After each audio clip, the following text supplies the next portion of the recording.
When you're creating a website, you're going to need to create some documentation that's going to support the various organizational goals that you've identified through your UX process.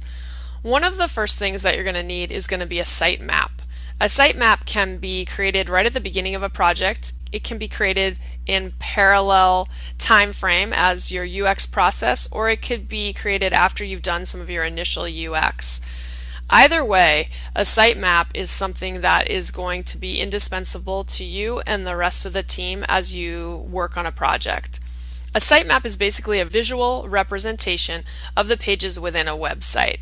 Sitemaps are used to show how the content and the functionality of the website are organized together. They typically show a relationship between pages, and they will identify which pages might have dynamic or static content. When you're creating a sitemap, you might want to consider identifying the following areas.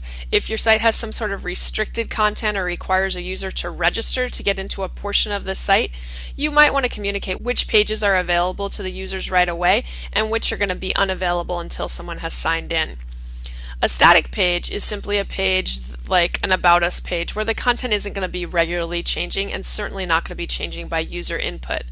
The dynamic pages are pages that will update and change based on input from a user or some other action on the website.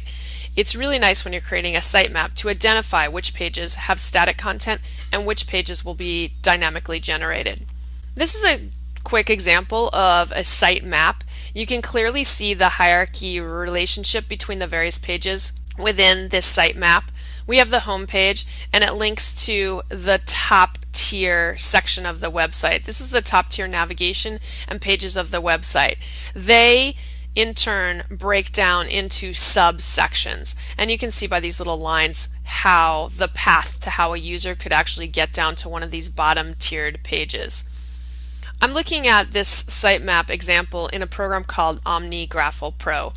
OmniGraffle Pro is a great program for creating sitemaps and wireframes, as well as other useful documents that you might need for the web. This is a Mac-only application, but there are similar programs available for the PC. Visio is a program that runs on the PC that is similar to OmniGraffle, and I'll show you in a minute another free application that runs cross-platform. If you want to use OmniGraffle, it's really simple. You just simply get a basic shape right here. So you could select a different colored shape or just a regular shape, whatever it is that you want, and you can customize all these things as well. You'll go ahead and drag the shape onto your document, and it's a good idea to give your page some sort of identifying name. I tend to put the names of what I anticipate the buttons to be, so I can use this as part of my sign-off documentation for the clients. Once you have the page and you want to link it, you'll just get one of the line type tools, and they have all sorts of different line tools in this application, and you'll just drag a line from the linking page to the new page, and it'll go ahead and link the page and help to create your website structure. Let me go ahead and show you another application that I like to use. This one is called the Pencil Project. It's made by Evalius, and this is a free application, and it allows you to create sitemaps and wireframes as well. You'll have a collection of tools in this area right here, and there's a wide plethora of tools. So if you want to create a more sophisticated wireframe, you have a lot of tools at your disposal.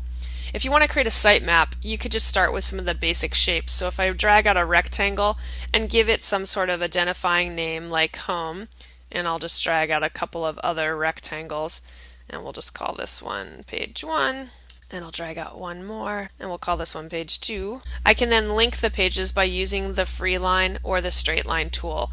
You'll drag the actual line that you want or the object you want to your stage, and with the line tool to link the pages, you drag them to the various shapes, and when you get a big kind of red square, you know you've hit the target, and that indicates that that particular object is now linked. So I've linked page 1 to the home page, and now I'm going to go ahead and link page 2.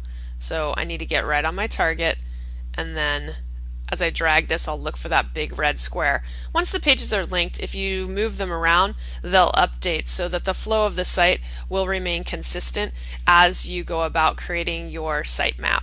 Whenever you start a project, you're always going to want to create a sitemap because it will really help to guide the overall structure of the website. It's an awesome tool to use with other members of the team so everyone's communicating on the same page, and also to share with your clients so that they can see how the structure of the website as you envision it is going to function. And as I mentioned, I use it as a sign-off point for button names.